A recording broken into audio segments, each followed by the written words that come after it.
Assalamualaikum, nama saya Nur Syazliani binti Muhammad Akhil, nomor matriks PA23111009. Saya akan membentangkan mengenai pendahuluan. Laut China Selatan ialah kawasan maritim yang strategik dan kaya dengan sumber asli seperti minyak, gas asli dan hasil perikanan. Dipetik daripada Story 2020 dan Kusuma et al. 2018. Selain menjadi kawasan ekonomi penting, ia juga menjadi laluan perdagangan utama dunia. Namun, konflik tuntutan wilayah muncul apabila China menggunakan kawasan 9 Sempang yang bertindih dengan Zon Ekonomi Eksklusif EEZ Malaysia. Malaysia secara konsisten menolak tuntutan China dan menegaskan penyelesaian konflik mesti mematuhi undang-undang antarabangsa, khususnya UNCLOS.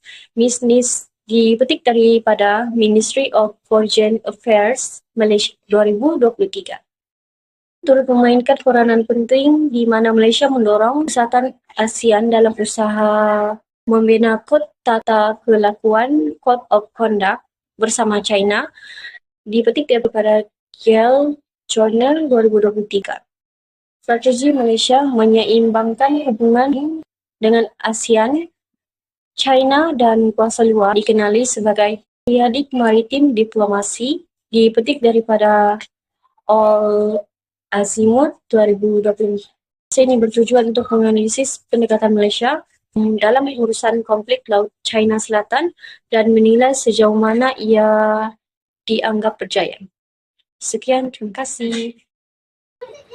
Assalamualaikum dan salam sejahtera. Nama saya Syafira, nomor metrik BE23160803. Saya akan menerangkan sejarah konflik Laut China Selatan. Konflik ini semakin memuncak apabila China mula memperkenalkan satu peta 9-dash line yang menunjukkan hampir keseluruhan kawasan kepulauan tersebut adalah milik mereka, termasuklah zon ekonomi eksklusif negara lain. Kawasan kepulauan ini sangat kaya dengan sumber alam. Menurut US Energy Information, kawasan ini dianggarkan mengandungi 11 bilion tong minyak dan 190 gas asli, menjadikan kawasan ini sebagai rebutan geopolitik dan ekonomi bagi negara-negara lain. Sebagai contoh, pada tahun 1974 telah berlaku satu pertempuran bersenjata antara Vietnam dan China yang melibatkan perebutan kepulauan Paracel. Ketegangan ini semakin meningkat apabila China bertindak membina pulau buatan sekitar tahun 2013, di mana ia dilengkapi dengan landasan kapal terbang dan kemudahan ketenteraan.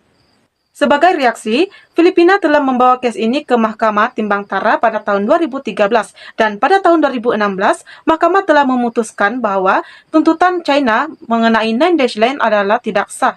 Walau bagaimanapun, sehingga hari ini konflik ini masih berlarutan karena masih terdapat negara-negara yang membuat tuntutan bertindih di kawasan kepulauan Laut China Selatan. Assalamualaikum dan salam sejahtera, saya Azrina binti Sabini. Hari ini saya akan membentangkan mengenai pendekatan diplomatik di Malaysia. Yang pertama adalah diplomasi senyap dan juga berkecuali, di mana Malaysia mengamalkan pendekatan yang lebih berhati-hati dan tidak berpihak dalam menangani isu Laut China Selatan. Kita juga memilih untuk tidak menyokong mana-mana kuasa besar secara terbuka kerana ingin mengekalkan hubungan baik dengan semua pihak. Bukan itu sahaja, pendekatan diplomasi ini juga digunakan bagi memastikan perbincangan dapat dijalankan secara tertutup tanpa mencetuskan ketegangan atau konflik terbuka. Cara ini membolehkan Malaysia menyampaikan kebimbangan dan pandangan kepada pihak-pihak yang berkaitan, khususnya di China, dalam suasana yang lebih harmoni dan tidak mengancam.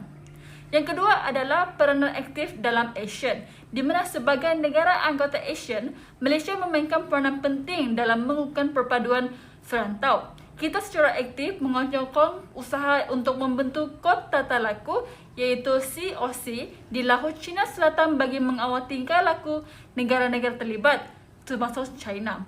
Oleh itu, melalui ASEAN, Malaysia juga dapat mengangkat suara serantau dalam menangani konflik secara kolektif, sekaligus mengurangkan risiko ketegangan.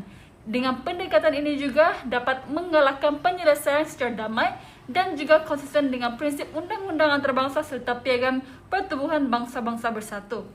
Selain itu juga, pendekatan dua hala dengan China, di mana Malaysia tidak bersetuju dengan tuntutan China yang dikenali sebagai 9-dash line. Kita tetap memilih untuk menyatakan bantahan melalui saluran diplomatik seperti nota rasmi kepada pertubuhan bangsa-bangsa bersatu.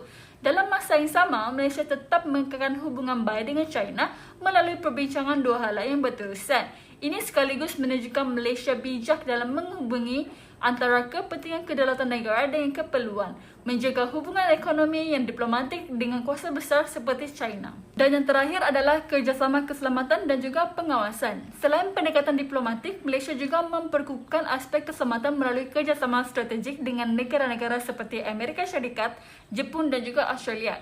Tujuannya adalah untuk meningkatkan keupayaan pertahanan maritim serta menjalankan rondaan dan pengawasan yang lebih berkesan di kawasan perairan yang menjadi pertikaian. Dengan kehadiran negara-negara ini tidak bermaksud Malaysia menyokong mana-mana pihak secara langsung, tetapinya lebih kepada langkah pencegahan bagi mengelak sebarang pencerobohan yang boleh mengganggu kestabilan serantau. Ini juga bagi memastikan Laut Cina Selatan kekal sebagai laluan perdagangan yang selamat dan juga bebas dari konflik. Assalamualaikum dan selamat pagi. Saya Nurul Elviana binti Bismin, nombor metrik BA 23110518. Hari ini saya akan berkongsi mengenai kejayaan pendekatan diplomatik Malaysia dalam menangani konflik Laut Cina Selatan. Malaysia berjaya menerapkan pendekatan kolektif melalui ASEAN, terutama semasa menjadi pengerusi ASEAN 2025 dan penyelaras hubungan dialog ASEAN-China. Malaysia menegaskan bahwa isu tuntutan bertindih perlu diselesaikan secara bersama oleh negara anggota ASEAN dan China bagi mengekalkan keamanan dan kestabilan serantau.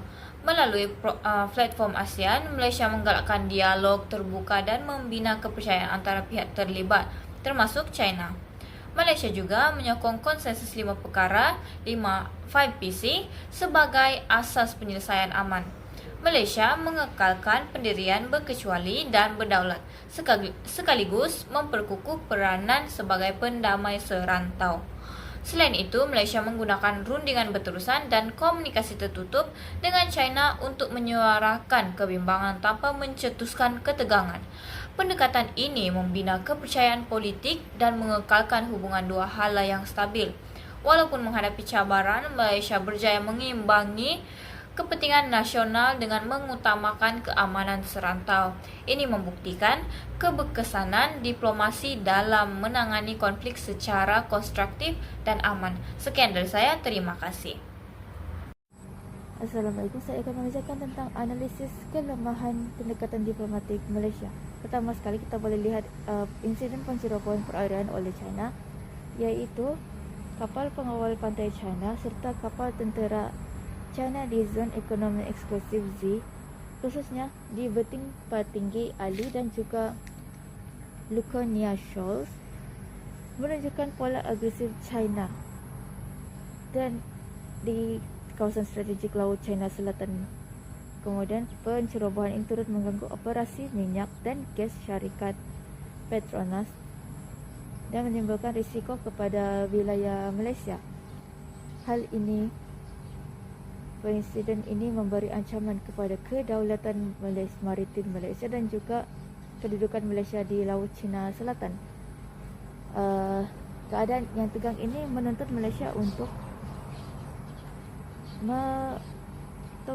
lebih tegas dalam menangani tindakan pencerobohan oleh kapal-kapal China dan juga untuk memperkukuhkan pertahanan laut.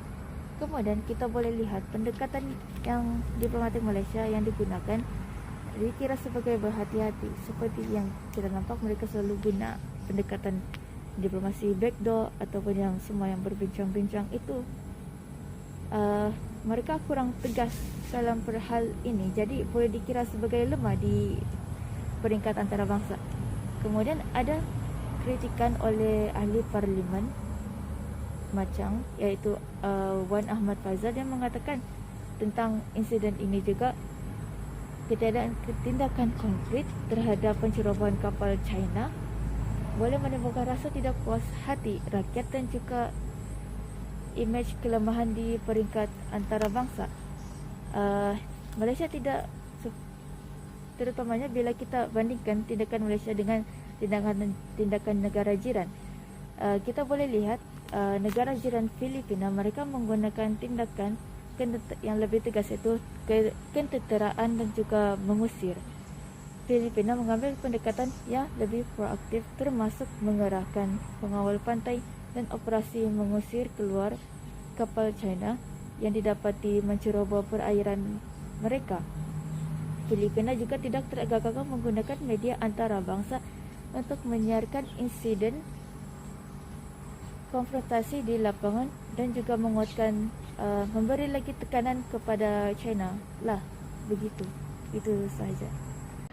Seterusnya, dalam menangani konflik Laut Cina Selatan, Malaysia juga boleh mengambil langkah dengan memperkukuhkan lagi diplomasi awam dan komunikasi strategik, khususnya melalui platform antarabangsa dan serantau yaitu ASEAN Regional Forum ARF.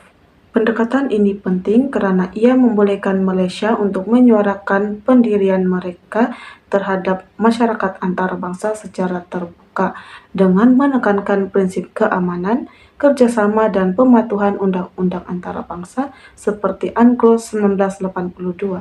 Melalui penglibatan aktif dalam ARF, Malaysia boleh memainkan peranan sebagai pengantara dialog serantau dengan negara-negara yang terlibat dengan konflik Laut Cina Selatan seperti China, Vietnam, dan Filipina. Hal ini membolehkan penyelesaian secara diplomatik dan strategik dapat dilakukan dengan telus dengan mendengar pendapat daripada negara lain tanpa berkecuali. Menurut Winanda Kusuma 2021, platform seperti ini dapat memberikan ruang untuk negara lain mengadakan rundingan secara inklusif dalam menangani konflik. Secara kesimpulannya, pendekatan Malaysia dalam menangani konflik Laut Cina Selatan boleh dirumuskan sebagai pragmatik, berhati-hati dan juga berteruskan dialog. Malaysia mengutamakan diplomasi senyap, rundingan dan dua hala serta penglibatan aktif dalam platform pelbagai hala seperti ASEAN. Pendekatan ini juga mencerminkan kedudukan Malaysia sebagai sebuah negara besar sederhana yang bergantung kepada kestabilan rantau demi keselamatan dan juga pembangunan ekonomi negara. Walau bagaimanapun, keberkesanan strategi ini juga boleh mempersoalkan memandangkan pencerobohan berulang oleh China terus berlaku dan kota talaga sia-sia masih belum dimuktamadkan. Oleh itu, Malaysia juga perlu terus menyesuaikan pendekatannya dengan menggunakan diplomasi yang bijaksana sambil memperkukuhkan keupayaan pertahanan maritim dan memperluas jaringan kerjasama strategik. Dengan pendekatan yang fleksibel tetapi tegas ini bakal menentukan kejayaan jangka panjang dasar Malaysia dalam isu Laut Cina Selatan.